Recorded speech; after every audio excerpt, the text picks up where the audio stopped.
Picture this, you're in a factory office in China, the walls are covered in certificates, and someone introduces themselves as the quality manager. Are they really the person who will prevent your next disaster? Or just the one who knows how to smile at auditors and push documents around? In today's episode, Renaud is going to break down how to tell the difference. So we're going to go through some concrete interview questions you can use, what a strong answer might be, and some red flags that will tell you to stay away. We'll also talk about maybe what a realistic profile for a quality manager in a Chinese or Asian factory might look like. If you're trusting suppliers in Asia with your brand's reputation, this is the person standing between you and a lot of pain. So stay with us. These next few minutes might completely change how you evaluate a quality manager from now on.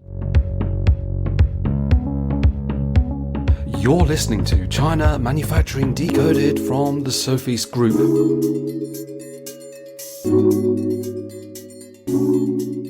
Hi, welcome back to the show. It's episode 303 and Adrian hosting today. Renaud joins me. Hi, Renaud. Hey, Adrian. Right, today we're going to talk about how to hire a quality manager in China or Asia. And you're going to go through some of the interview questions that we might ask, which will reveal their competence in ISO 9001 and just general competence as well, right? So I'm interested to understand why hiring the right quality manager in China or Asia is one of the biggest hidden benefits for buyers. Oh, wow. So the situation is different if you operate, let's say, a buying office, procurement office, whatever, or like a trading company versus a manufacturing company.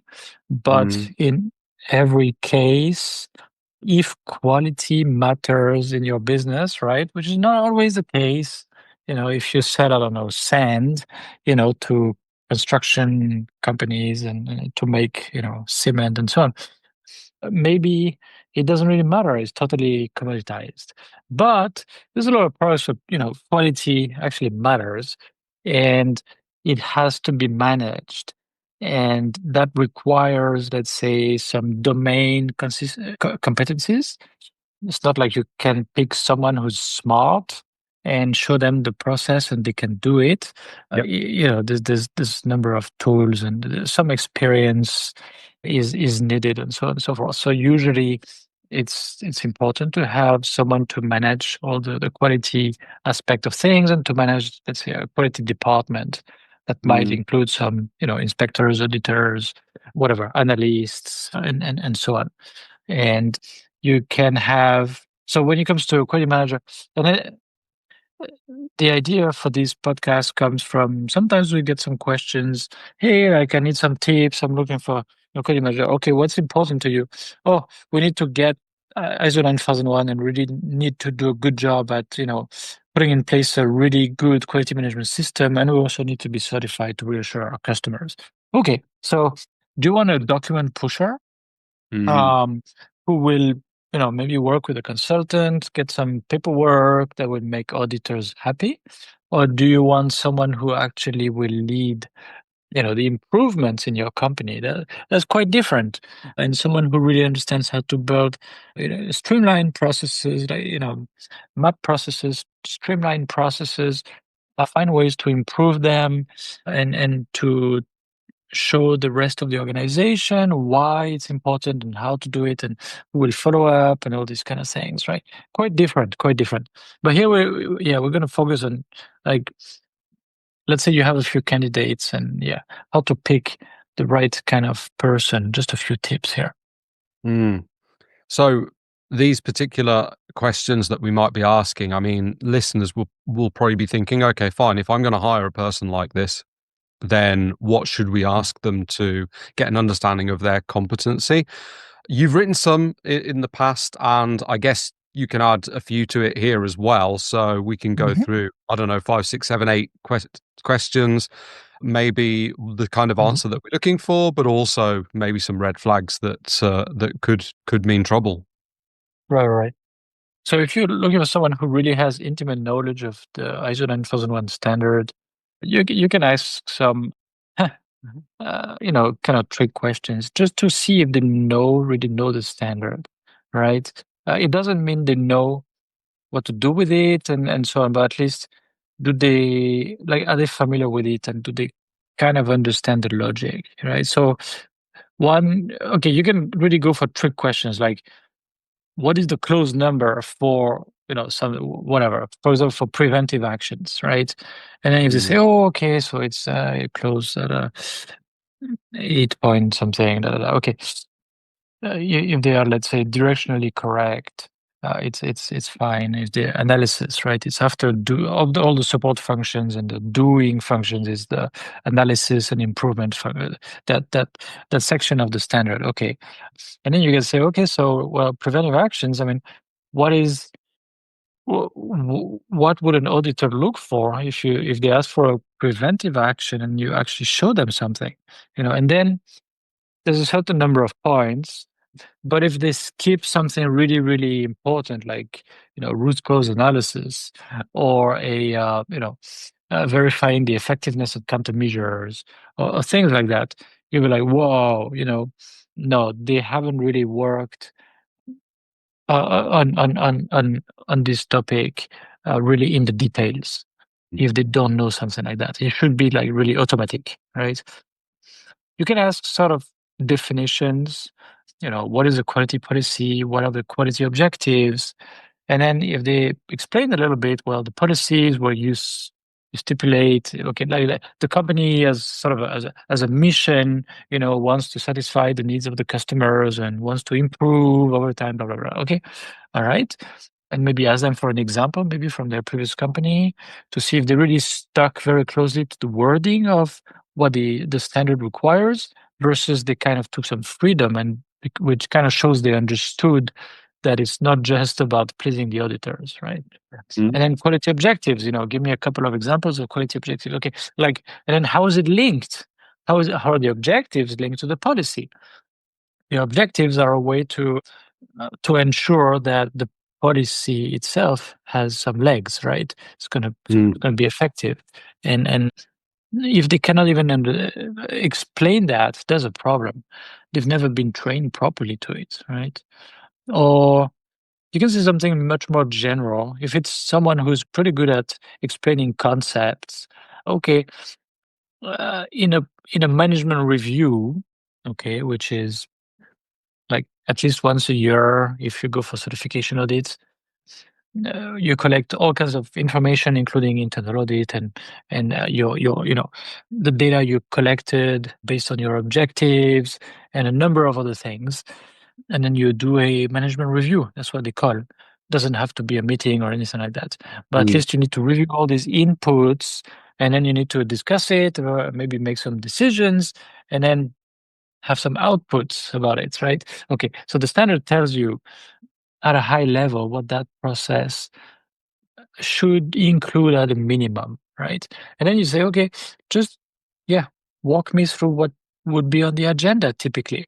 So if they've been managing, a quality system, they will know right away. Oh, okay. Well, we talk about the customers and their feedback, and we talk about the suppliers and the other interested parties. That means also the employees and right? And we talk about the data, about the objectives, and we talk about the resources, and we talk about okay, like it would be pretty obvious, right? Very very fast. It should be very obvious. Do they know? Mm. Are they used to it? Are they familiar with it? Okay.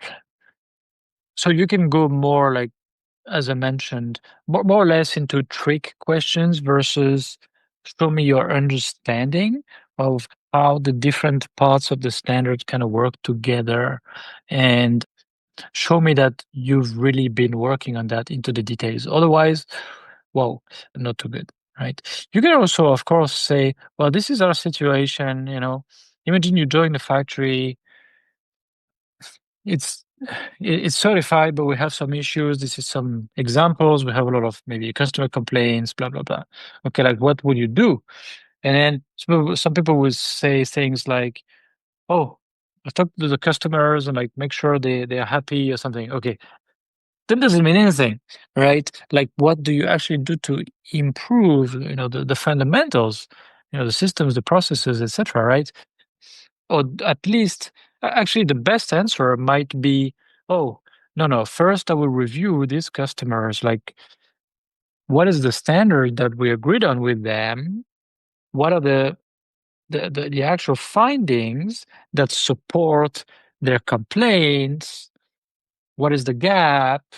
You know, factually, is it correct or not? And then if there's really an issue, okay, then is it an issue with the standard? Maybe it's not clear, maybe it's full of holes, things that are not really stipulated in the standard, etc. Or maybe it's an issue about how things were implemented, and at some point somebody maybe dropped the ball, or maybe the way things are controlled, inspected, tested, etc. Maybe there's some kinds of issues here in the way it was designed, or again, yeah, maybe not effective. Maybe people don't do it. Why don't they do it? Is it a whatever, a management issue, a training issue, a temporary accident, or what is it? So you really need to establish all the facts, before you go into, okay, we're going to do something about it, right? So if they have this kind of very systematic attitude that for something very important, at least, right? That's probably an interdepartmental issue, right? Where you have, sales are going to be involved, quality is going to be involved, maybe manufacturing or purchasing or both are going to be involved. You want to take it step by step, right? Now, Mm. if you have someone who is very, very, very good at at, at taking you through a very detailed, very structured process, now there's still a risk, of course, is that they only want to work in a very, very structured and slow manner, right? So maybe you can tell them, okay, now what about you have this kind of little issue, right? You pick some example that's very clearly only in one department, no interdepartmental workflows involved, and it's not very important. It looks kind of straightforward. Then you see if they can switch from, hey, we need to do it in a very structured manner, it's going to take hours to collect all the data, analyze them, right? To, oh, well, I'm just going to ask some information about this to such and such persons. And if it's very clear what went wrong, we'll just go direct to some kind of countermeasure or corrective action in a simple way because we have to fix it fast. And there's probably 100 other issues like that at the same time. So, we can spend 20 man hours on this analysis and so on, right? So if you have someone who can tell you these kind of things, wow, like I'm impressed. I'm really impressed Mm. already, right? Does that Mhm. make sense? Yeah. So, based on, I mean, we know what sounds impressive, but in terms of a profile, if we're trying to hire a QM in, say, a Chinese factory making consumer electronics, garments, the items like this that listeners are likely to be manufacturing, perhaps, Mhm. what would you say is the ideal profile that we're looking for this sort of person? Wow. So I'm not sure we should think so much about a profile. Hmm. It depends, right? If you just want, if you just want quality to be supporting sales, right? Which is what most companies really have in mind, in a lot of countries. Oh, there's a customer complaint. We need quality to investigate it and find sort of excuses or whatever, like, oh, your standard is not clear. This is not really covered by your gold samples, blah, blah, blah, blah, blah. And here's some paperwork. Okay, okay. Oh, you want an AD? Okay, okay. Here it is. It looks good. There's some photos, blah, blah, blah. Or, oh, you need a certification because if we are not, whatever, ISO 13485 certified, we cannot work on medical devices like this. Okay, so we need to prepare all the things to be certified, right? All of this is purely sales support, okay, or sales enablement, or I don't know what to call it. If you don't have people who know how to handle that, you're in trouble. You cannot sell, or no, you cannot Mm. sell as much as you could otherwise, right? So if you're looking for someone that will enable your sales people, you need someone who's good at, how to say, managing documents, creating documents, working with consultants, handling auditors, and saying a little bit of BS without being caught, right? These kind of people. Now, if you want someone who will actually drive improvements through the company, impact the company culture, even not just the systems and processes, and at the end of the day, make your customers happy based on tangible facts, good products shipped, no no delays because of quality issues, and so on. That's quite different. And that Mm. person also will probably need to advocate for quality, through the rest of the organization. So you want some kind of a leader, and you want someone who can explain things and can influence other people. And that can really be, you know, it can be so much more than, oh, let's just get the right certification to be in the race to get a contract, or let's just produce a 8D report or a corrective action report just because the customer requests it, right? Because this is all very short-term minded. If you don't actually improve the systems and processes behind, you just fall on your face anyway. The customers are going to know at one point and they're not going to be happy, right? Mm. So if you really want an agent of change, then you get to go and hire an agent of change, right? And of course, it will be more expensive, but well, not always actually, but it's probably more expensive. But how much is poor quality costing your company, right? You you Mm. you might want to pay, instead of paying, I don't know, 30,000 RMB, you might want to pay 50,000 RMB and have a real great agent of change. And it will actually, at some point, you will see the savings, right? Mm. Because if you're a manufacturer, you have less rework, less scrap, and so on. But also, even if you're just doing trading or sourcing, just basically buying products from manufacturers, eh, it will help improve quality. And then at the end of the day, that means your customers will place more purchase orders, repeat business, rather than churning, going to some other supplier, which at the end of the day is often the highest source of cost. You can not really quantify it, but the lost activity of a good customer that might have stuck with you for another 5 or 10 years, Mm. it can really be a tremendously high number. So that's what I would say here. Yeah, when you put it into those terms, paying a bit more for the right person, it's really very worthwhile. So, yeah, that's some good advice there, Renaud. So, some interesting questions that we should consider asking, and also some thoughts on the right kind of person. Yeah, short and sweet, Mm. but I think this is helpful info for anyone that is interested in hiring this kind of quality manager. So, nice one there, Renaud. Thanks. All right, great. Thanks. Thanks again for listening to this podcast brought to you by the Sofeast Group.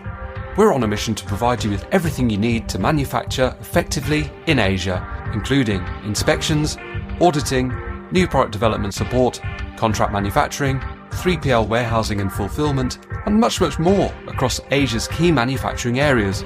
Visit us at sofeast.com, that's SOFEAST.com, to learn more and get help. If you've enjoyed the podcast today, please do rate, review and share, because it will really help others discover us too.